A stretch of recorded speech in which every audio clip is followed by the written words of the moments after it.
Gülemay xanım. Değerli Gülemay xanıma.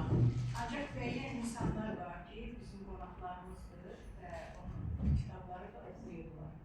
O kitabları oxuduqları üçün də mən düşünürəm ki, onlara söz vermək daha yaxşı olar.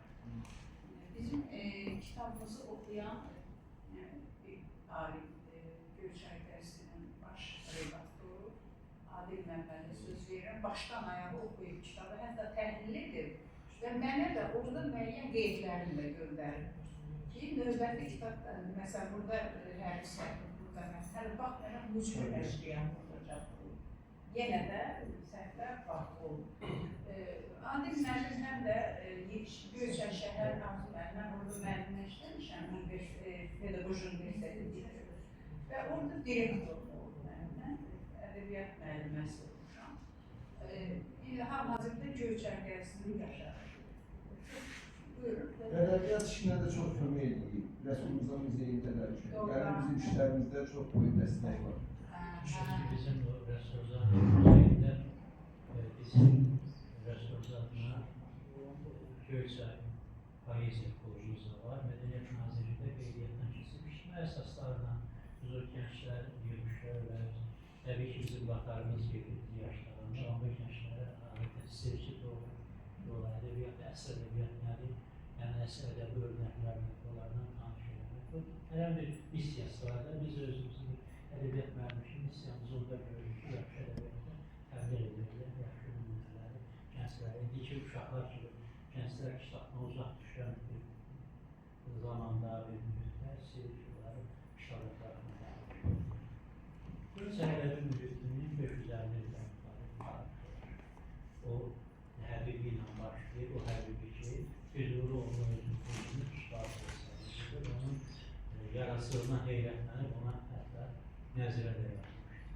Və bu dövrdə böyük Rəsulza, Əl-Şərin, Əmrəmən xanımları, bizim qan təmir xeyli bu mühitdə ədəbiyyatçılar yetişir və maraqlıdır ki, bizim Göyçay ədəbi mühitində dramaturq da olur, yetişənlər içərisində şair, böyük şairlər olur, nasirlər olur və hətta elmi fantastika ilə məşğul Emin Mahmudov, Nəzakət Zamanova və amma bu mühitdən detektiv janrında yazan çıxmamışdı. Yəni, belə bir və onun ilk deyək ki, örnəyini Südabə xanım yaratdı ki, yəni Göyçay ədəbi mühitdə bir detektiv janrı yox idi, yəni o mühitdə yetişən bizim yazarlarımızın və detektiv janrında da əsər veriləcəkdir.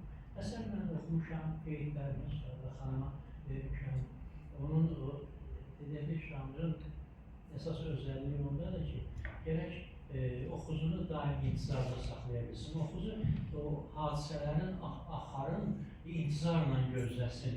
O hansı hadisə nədən doğursa, o məntiqi göstərə bilsin. Südabə xanım da ona çox deyək ki, bacarıqla nail olub. Və mən bir şey deyim, bunu mənim bir ifadə işlədim.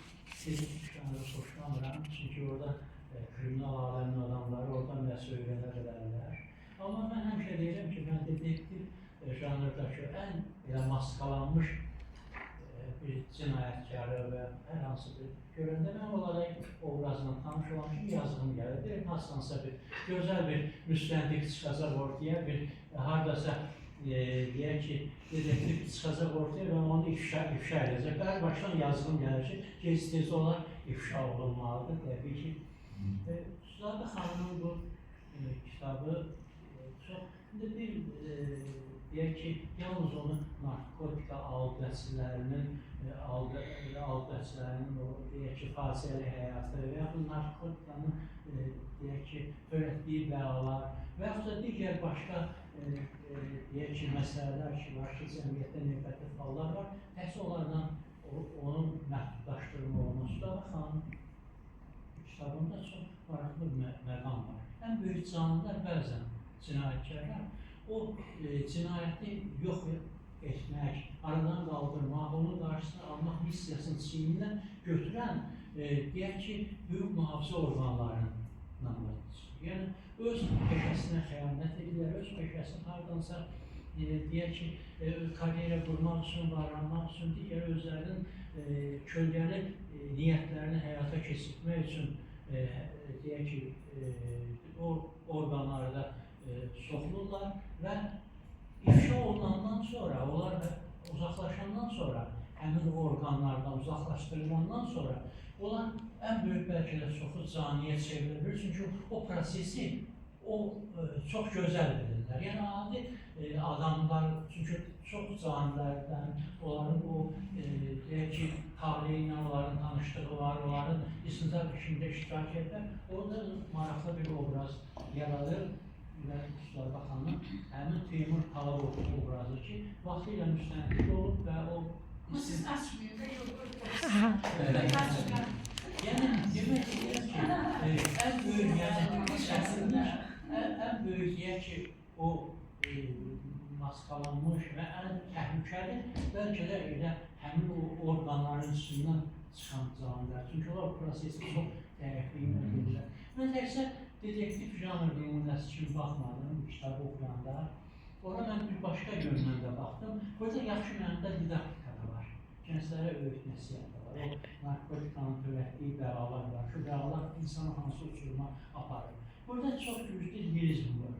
O nədən bilir? Gəlir üstadı yaradıcılığa mən uzun illərdə onun ilk qələm təcrübələrindən tabiyyətlə, ilk şeirlərindən onun bəlkə də ədəbiyyata şeirlə gəlməsi ilə bağlıdır ki, orada deyir hissətlər var. Orada bəzən görürsən ki, deyək ki, həyəcanla hisslərin bir haşiyə çıxır, öz həyəcanla hisslərini ifadə edir.